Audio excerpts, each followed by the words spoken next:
Hi everyone, I'm back to read the rest of chapter 12. Can you see Archibald's just got up as well? Look, I think he's moving. Oh, he is. He's just going to lay down in a different position, which is pretty much what he does all day. So here we go, the rest of chapter 12. Remember, they're just about to have a bit of tea and toast.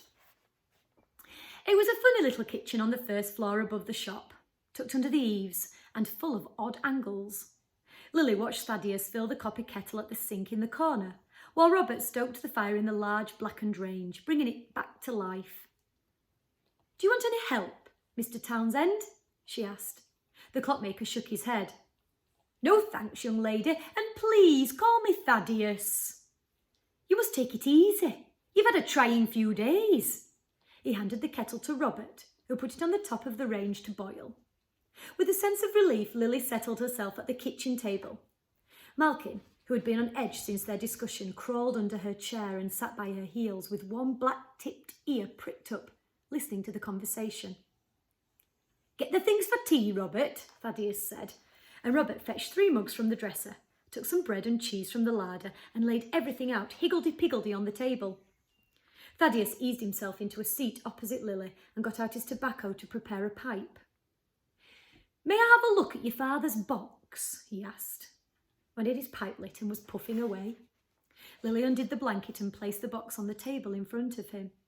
Thaddeus pushed his glasses down to the end of his nose and picked up the box, turning it around in his hands. "This is a well-made thing," he said, "not designed to be opened without the key. Even its hinges are on the inside." As Thaddeus peered closely at the lock, Lily looked at its back and saw he was right. She hadn't noticed before, but there were no hinges on the outside. "So, these men think this contains a perpetual motion machine?" Thaddeus asked. "And do they have the key?" "I don't know," Lily swallowed, and her stomach gave a grumble. She reached across the table and took some bread and cheese. "Perhaps," she said, "they thought Malkin or I would know where it was, or how to open it for them." "When this snowstorm is over," Thaddeus said, "we should take the matter to the police." Lily was too busy eating to reply, but Robert answered for her. "Those men said they were the police, Star. A secret police." "Of course they did," Thaddeus nodded. "But do we believe them?" "It seems unlikely," Lily said through mouthfuls of bread. "But if not, how would they have so many resources at their disposal?" Thaddeus put the box down. A tricky situation. He puffed on his pipe, and when it went out, he relit it with a match. "Perhaps..." He reached into the pocket of his trousers and took out a small keyring full of different sized keys. Lily swallowed her mouthful and held her breath as he flipped through them and tried a few in the lock. He shook his head. "Nope, no good." "What about your penknife, Robert?" Robert handed it to him. From the folding elements within the casing, Thaddeus opened out a small, sturdy screwdriver. He tried to force it under the rim of the lid, but that didn't work either. "The clanking thing's on too tight," he muttered. "We could smash it open," Robert suggested. "But then we might damage what's inside," Thaddeus said. Everyone moved in closer to peer at the lid, and when the kettle whistled, Lily nearly jumped out of her skin. Robert took it from the stove and poured 3 mugs of tea with milk and sugar, then handed them around. Thaddeus, a little agitated now, brushed his aside. "May I see the letter as well?" he asked, handing Robert back his penknife. Lily took the letter from her pocket and passed it to him. As he read, Thaddeus glanced up every now and then, frowning at the box. When he'd finally finished, he folded the page and placed it back in the envelope. "What about this fellow John mentions? Professor Silverfish?" he asked. "Who is he?" "He's my godfather," Lily said. "When I was small, he was always coming to visit Papa. They had a business together, a big factory creating mechanicals. But Papa sold up his share after they had some sort of falling out." "That's right," Thaddeus nodded.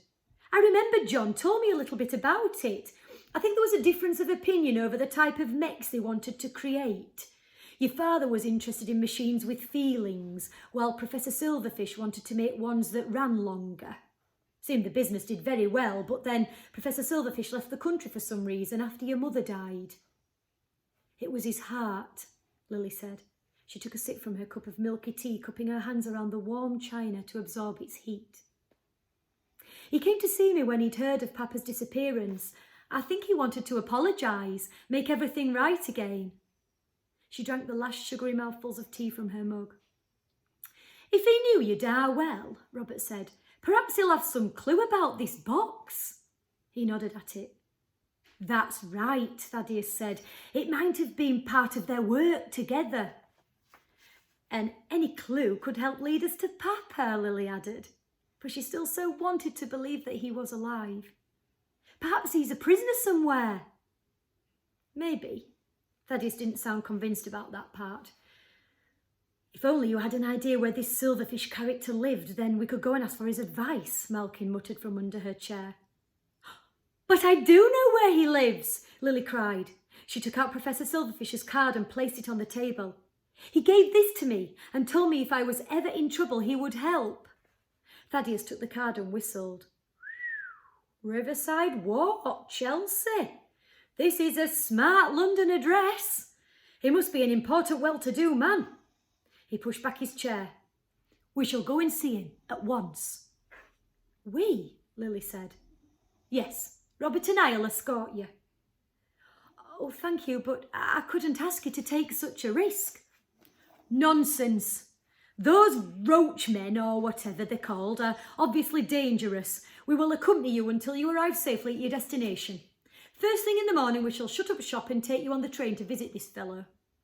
Couldn't we go by Zepp? Robert asked. Thaddeus shook his head. No, they'll be expecting that. Besides, we can't afford it. No, a train's better, and there are more passengers, so it will be easier to blend in. Thaddeus smiled at them both. Why don't you go and get Miss Hartman some of your old clothes to wear tomorrow, Robert? It's best if she travels incognito. Besides, she'd freeze to death in just that dress. Robert sighed. He stood and went out into the hall. Lily heard him open a door further off, and he returned a moment later with a patched jacket, corduroy trousers and a grey felt cap. They should be about your size. Used to be mine a year ago before I grew too tall for them. Should make a decent disguise. Thank you. Lily put the card and the letter in the pockets of his jacket and tried it on. The jacket was warm and comfortable and smelled slightly of mothballs and of him. Not a bad fit, Thaddeus said, and even Malkin perked up, scrambling from under the seat to peer at her. Is there a looking glass? Lily asked. Over on the wall, Robert pointed behind her. She stood and examined herself in the mirror. The jacket sloped off her shoulders and the sleeves came nearly to her fingertips, but she actually quite liked it. She folded the cuffs back over each wrist, exposing the moth-eaten silken lining. Then she ran a hand through her hair, so matted and clumped. It looks an awful muddle, she said. That's what caps are for, Robert told her. She wedged the cap on over her hair and tipped the brim down to hide her eyes a little. What do you think, Malkin? She asked the fox. He angled his head and his black eyes narrowed, taking her in. You look like a vagabond. I rather like it. She peered herself closer and smiled. How horrified the Kraken or Madame would be if they saw her now. Suddenly, that made her feel a little bit better. Thanks to Malkin and Papa's letter, she had some clues as to what was going on, and thanks to Robert and his father, she had a disguise and a plan. Perhaps together they'd solve this mystery and find Papa after all. It's a funny thing, she said, talking to her reflection, but I always felt something of a tomboy inside. This way my outside matches that better, wouldn't you say? True. Malkin gave a wide, pink-mouthed yawn. Ooh. Thaddeus glanced at his wristwatch. Heavens! Look at the time! We'd best get some sleep if we're to catch the first train. As soon as he said this, Lily realised how tired she was. She glanced over at Robert and saw his eyes drooping too. We'll make the daybed in the corner for you, Thaddeus said. It's beside the range, so it's the warmest place in the house. He and Robert went out into the hall once more and returned moments later with a pile of blankets. When they'd finished making the bed for her, they retired to their rooms. Lily lay down on the daybed and found it rather soft. She pulled the blankets over herself and plumped the cushions. She could not sleep at first. Tears itched at her eyes and black thoughts of all she'd learned crowded her mind. Roach and mould were dangerous men to be up against, and things were far worse than she could have possibly imagined a few days ago. But at least she had help now. She touched the scar on her chest, remembering Mama, long gone. Killed for a secret. A perpetual motion machine in a locked box. No, he'd gone too. She missed him the most of all. The hurt felt keen and sharp, as if a new cut had been made deep in her chest. But beside that sat a soft glimmer of hope that he might still be alive, somewhere. If she could only open the box, she was sure she'd discover a clue that would help find him. Malkin padded over and licked her face with his rough tongue. Then he climbed across her lap, and soon the ticking of his little heart helped her drift off to sleep. Oh, Malkin, I still love him. He's my favourite character. But Lily, I can identify with her, a tomboy. I like it. I like this kind of hero in a story. Okay, everyone, that's the end of chapter 12. So we're on to chapter 13 next. How exciting. I hope you're all really enjoying the story, and I hope you're all well. It's sunny today, so I'm now going to go and take Archibald a walk, I think, if I can wake him up. What do you think? I'm not sure he's ready to wake up just yet, are you? Okay, everyone, take care, and I'll see you really soon. Bye.